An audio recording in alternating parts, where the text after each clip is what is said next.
দেখুন, খামিনি থেকে শুরু করে আইআরজিসির উচ্চপদস্থ কমান্ডাররা মুসাদের এজেন্টদের কারণে শহীদ হচ্ছে।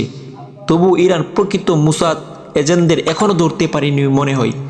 মুসাদের এজেন্টদের শনাক্ত করা কতটা কঠিন তা 2017 সালে লিবিয়ায় আলোচিত একটি চাঞ্চল্যকর দাবি থেকে কিছুটা আঁচ করা যায়।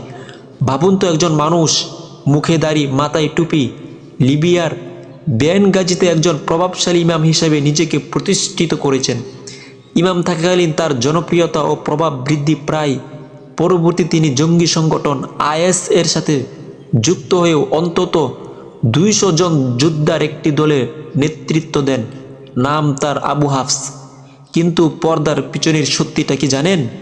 দীর্ঘদিন পর লিবিয়ার গোয়েন্দা সংস্থা জালে ধরা পড়ার পর বেরিয়ে আসে তার আসল পরিচয়। এই ইমাম কোনো মুসলমান নন, বরং ইসরায়েলি গোয়েন্দা সংস্থা মুসাদের স্পেশাল ইউনিট মুস্তারাবিন এর সদস্য বেনজিম একফ্রেম। তার ধরা পড়ার পিছনে ছিল তার অতিরিক্ত উৎসাহ এবং লিবিয়ার গোয়েন্দাদের দীর্ঘদিনের নজরদারি।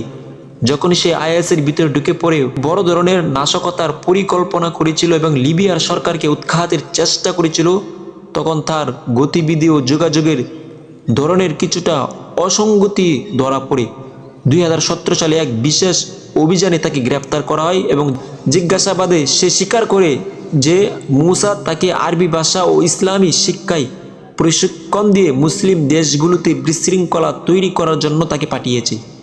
ইসরায়েল কতটা শুকনো পরিকল্পনা করে মুসলিমদের মধ্যে শিয়া সুন্নি আরব অনারব বিবাদ সৃষ্টি করতে পেরে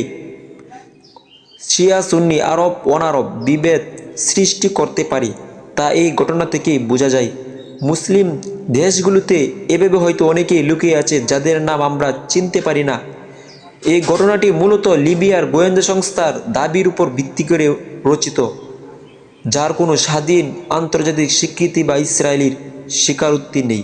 তাই সাবধান, এই মুসাদের এজেন্ট আপনার পাশেও থাকতে পারে। তাই সতর্কতার সহিত আমরা সবসময় চলাফেরা করব।